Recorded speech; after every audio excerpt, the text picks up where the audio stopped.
അസ്സലാമു അലൈക്കും വറഹ്മത്തുള്ളാഹി വബറകാതുഹു. ഏറ്റവും പ്രിയമുള്ള സഹോദരങ്ങളെ, സത്യവിശ്വാസികളെ, നമ്മുടെ ജീവിതത്തിൽ ഉയർച്ചയും താഴ്ചയും ഒക്കെ ഉണ്ടാകും, സാധാരണയാണ്. പക്ഷേ നമ്മൾ എന്ത് ചെയ്യരുത്? താഴ്ച ഉണ്ടാകുമ്പോൾ വെപ്രാളപ്പെടുക, ഉയർച്ച ഉണ്ടാകുമ്പോൾ ആക്രാന്തം കാണിക്കുക. ഇത് രണ്ടും പാടില്ല. ഒരു മധ്യനിലവാരം സ്വീകരിക്കുക. പിന്നെ ഈ വിഷമങ്ങൾ ഏറ്റവും കൂടുതൽ നമ്മൾ സന്തോഷിച്ചാൽ, സ്നേഹം പ്രകടിപ്പിച്ചാൽ, നമുക്കൊരു വിഷമം വരുമ്പോൾ അത് താങ്ങാൻ കഴിയാതെ വരും. അതാണ് ഏറ്റവും കൂടുതൽ ഈ പെണ്ണുങ്ങൾക്ക് സംഭവിക്കുന്നത്. കല്യാണം കഴിഞ്ഞാൽ ചുമ്മാ അങ്ങ് സ്നേഹിക്കും, ഓവർ സ്നേഹം. അള്ളാഹ്ക്കും ഇല്ല സ്നേഹം, റസൂലുള്ളാഹിക്കും ഇല്ല സ്നേഹം. അവർക്കാർക്കും ഈ സ്നേഹം കൊടുക്കത്തില്ല. ഭർത്താവിനെ അങ്ങോട്ട് അങ്ങ് വാരി പുണരും. എന്നിട്ട് ഭർത്താവ് എന്തെങ്കിലും ഒരു ഫോൺ കോള്, ഒരു മെസ്സേജ് ഇവൾ കാണാതെ അയക്കുകയോ ഒന്ന് സംസാരിക്കുകയോ ചെയ്യുന്നത് എവിടെ കണ്ണിൽപ്പെട്ടാൽ അന്ന് മുതൽ സ്കാനിങ് തുടങ്ങും. ആ സ്കാനിങ് നടത്തി അവനെക്കുറിച്ച് സംശയങ്ങൾ അങ്ങോട്ട് തുടങ്ങുകയാണ്. ഈ സംശയം മൂത്ത് പാവപ്പെട്ടനൊന്നും അറിയുന്നില്ല. ചിലപ്പോൾ ഭാര്യ കേൾക്കണ്ട ജോലി സ്ഥലത്തെ വിഷയമാകാം, അല്ലെങ്കിൽ ഭാര്യ കേൾക്കണ്ട കൂട്ടുകാരുമായിട്ടുള്ള പൈസ ഇടപാടാകാം, അല്ലെങ്കിൽ ഭാര്യ കേൾക്കണ്ട, അങ്ങനെ എന്തെങ്കിലും കേൾക്കുന്നത് കൊണ്ട് ലൈഫിന് ബുദ്ധിമുട്ട് വരും എന്ന് ചിന്തിച്ചു കൊണ്ടായിരിക്കും ഈ പാവപ്പെട്ടവൻ ഈ ഫോണുമായിട്ട് പുറത്ത് പോവുകയോ, അല്ലെങ്കിൽ ബാത്റൂമിൽ പോയിരുന്ന് വിളിക്കുകയോ, അല്ലെങ്കിൽ ബാത്റൂമിൽ പോയി മെസ്സേജ് അയക്കുകയോ ഒക്കെ ചെയ്യുന്നത്. ഇത് സത്യാവസ്ഥ.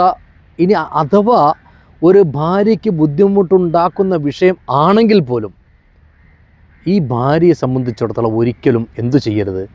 അത് പിടിക്കാനും സ്കാൻ ചെയ്യാനും നടക്കരുത്. ഇത് കാലഘട്ടം മാറി. ഈ കാലഘട്ടത്തിൽ നമ്മൾ അങ്ങനെ പിടിക്കാൻ നടന്നാൽ കൊലപാതകത്തിലാണത് അവസാനിക്കുന്നത്, ത്വലാഖിലാണത് അവസാനിക്കുന്നത്, കോടതികൾ കയറിയിറങ്ങുന്നതിലാണ് ഇന്ന് അവസാനിക്കുന്നത്. ഇന്ന് സത്യത്തിൽ കോടതികളിൽ ഏറ്റവും കൂടുതൽ അലഞ്ഞു തിരിഞ്ഞ് നടക്കുന്നത് ആരാണെന്നറിയുമോ? ഭാര്യയും ഭർത്താവുക. എന്തിനു വേണ്ടിയാ? ഈഗോ. ഭാര്യയ്ക്ക് പിടിക്കാത്തത് ഭർത്താവ് വിരോധിക്കുന്നു, ഭർത്താവിന് പിടിക്കാത്തത് ഭാര്യ വിരോധം കാണിക്കുന്നു. ഈ ഒരു അവസ്ഥയിലേക്കാണ് കാര്യങ്ങൾ പോകുന്നത്. അപ്പോൾ ഇങ്ങനെയുള്ള പ്രശ്നങ്ങൾ വരാതിരിക്കാൻ നമ്മൾ ചെയ്യേണ്ടതെന്ന് പറഞ്ഞാൽ ആവശ്യമില്ലാതെ ഓവറായിട്ട് സ്നേഹം കൊടുക്കാതിരിക്കുക. അവരെ ചിലവ് നമ്മൾ നടത്തുക, അവരെ വിഷമങ്ങളിൽ കൂടെ നിൽക്കുക, പ്രയാസം തുറന്നു പറയുമ്പോൾ പ്രയാസത്തിന് പരിഹാരം പറഞ്ഞു കൊടുക്കുക, മക്കളെ സംരക്ഷിക്കുക, അവരെ ഒരാളുടെ മുമ്പിൽ കൈനീട്ടാൻ വിടാതിരിക്കുക. ഇതൊക്കെയാണ് ഒരു ഭർത്താവിൻ്റെ സ്നേഹം എന്ന് പറയുന്നത്.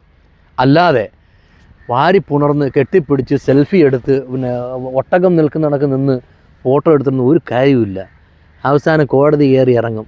കോടതി കയറി ഇറങ്ങുമ്പോഴോ അവിടെ ചിരിക്കാൻ ഇഷ്ടംപോലെ ആളുണ്ട്. എങ്ങനെ നടന്നവരാ പോന്ന പോക്ക് കണ്ടില്ലയോ, രണ്ട് വഴിക്കായി ഉള്ളൊരു എത്തിങ്ങാനേലും.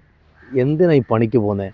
ഒരിക്കലും ഒരു പ്രശ്നവും കോടതികളിലേക്കും പോലീസുകളിലേക്കും നമ്മൾ അയച്ചു കൊടുക്കാതെ നമ്മുടെ വീടിനകത്ത് എന്ത് തർക്കമുണ്ടെങ്കിലും അത് പരിഹരിക്കാൻ പറ്റുന്ന കഴിവും തൻ്റെ ഇടവും നമുക്ക് വേണം.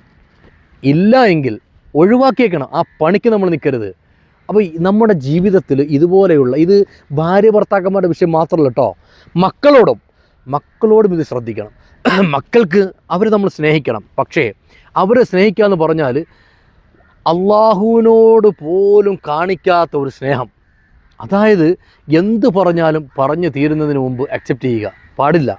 അതിനകത്ത് എന്തെങ്കിലും ഖൈറും ഷർറും ഉണ്ടോ എന്ന് പരിശോധിച്ചിട്ട് ഖൈറാണെങ്കിൽ അക്സെപ്റ്റ് ചെയ്യുക, അല്ലെങ്കിൽ റിജക്റ്റ് ചെയ്യുക. ഇല്ലെങ്കിൽ ജീവിതം കോഞ്ഞാട്ടയാകും.